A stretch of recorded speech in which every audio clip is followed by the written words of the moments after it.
If you come to K-State's College of Veterinary Medicine, you will discover a place where your success is supported every step of the way. Vet school is not easy, and it can feel overwhelming at times. That's why K-State provides 2 student success centers, each designed to support learning, collaboration, and wellness. The first floor Student Success Center is used by all students, and it has a couple of rooms that can be used for private or group study. There are also a variety of tables and booths with connections to monitors, so you can easily share screens and notes. The outdoor grill and seating area, combined with the indoor kitchenette, make this a convenient and comfortable place for students to eat and socialize.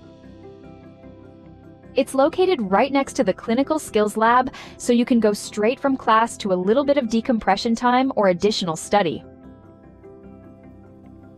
On the 3rd floor is a Student Success Center designed mostly for our first-year students. It sits between their main lecture room and the anatomy lab, so its kitchenette and seating options provide another opportunity to recharge between classes. The Student Success Centers are home away from home, open 24/7 with badge access, comfy seating, and flexible furniture for study, relaxation, or socializing. Come to K-State's College of Veterinary Medicine and discover a place where your success, academic, emotional, and professional, is supported every step of the way.